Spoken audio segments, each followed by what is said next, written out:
Idolatry was a huge problem for the children of Israel. And unfortunately, the kings of Israel were responsible for introducing idolatry. The Bible tells us in 1 Kings 11, Solomon went after Ashtoreth, the goddess of the Zidonians, and after Milcom, the abomination of the Ammonites. Solomon did evil in the sight of the Lord and went not fully after the Lord, as did David his father. Then did Solomon build a high place for Chemosh, the abomination of Moab, and the hill that is before Jerusalem, and for Molech, the abomination of the children of Ammon. And likewise did he for all his strange wives, which burnt incense and sacrificed unto their gods. So Solomon is responsible for permitting this worship of these false gods.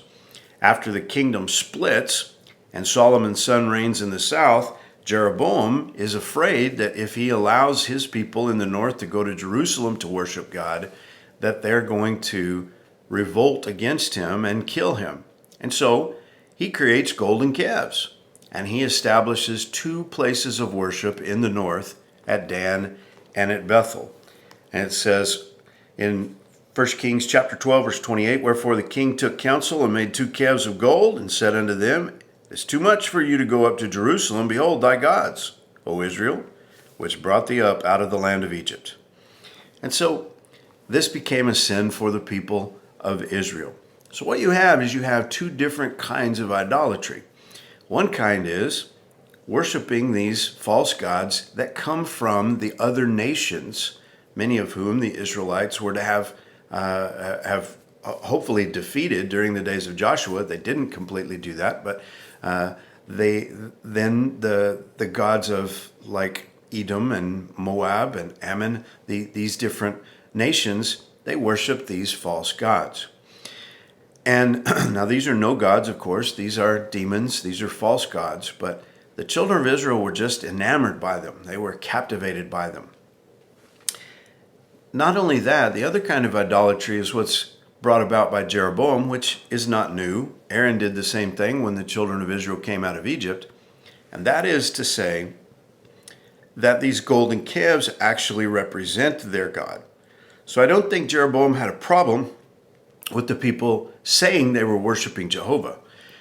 He just set up a different way and a different means for them to do it through these golden calves. Now, God had said that his worship would take place in Jerusalem through his tabernacle and then later the temple, and he had established exactly how it was going to take place, who the priesthood would be, and had left nothing for the imagination. And so I see these same two kinds of idolatry in our day. First, there is idolatry, the worship of false gods and goddesses. But then there is an idolatry that comes about by trying to represent God with images and to come up with some new way of worshiping God. And it's becoming more and more prevalent. Well, what does the New Testament have to say? 1 John chapter 5, verse 21, little children, keep yourselves from idols. You know, God cannot be represented by something that is made with man's hands.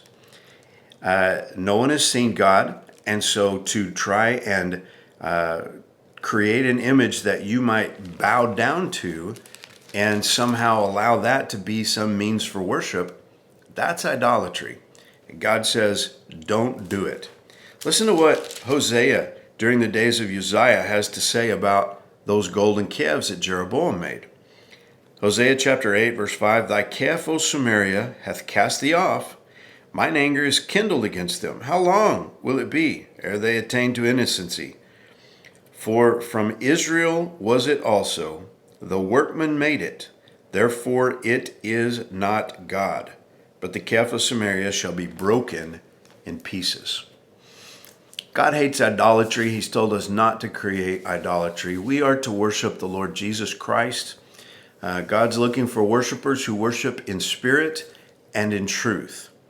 And there's only one name under heaven given among men whereby we must be saved. That's the name of the Lord Jesus Christ. So I just want to encourage you today, keep yourselves from idols and worship Jesus. God bless you. Have a great day.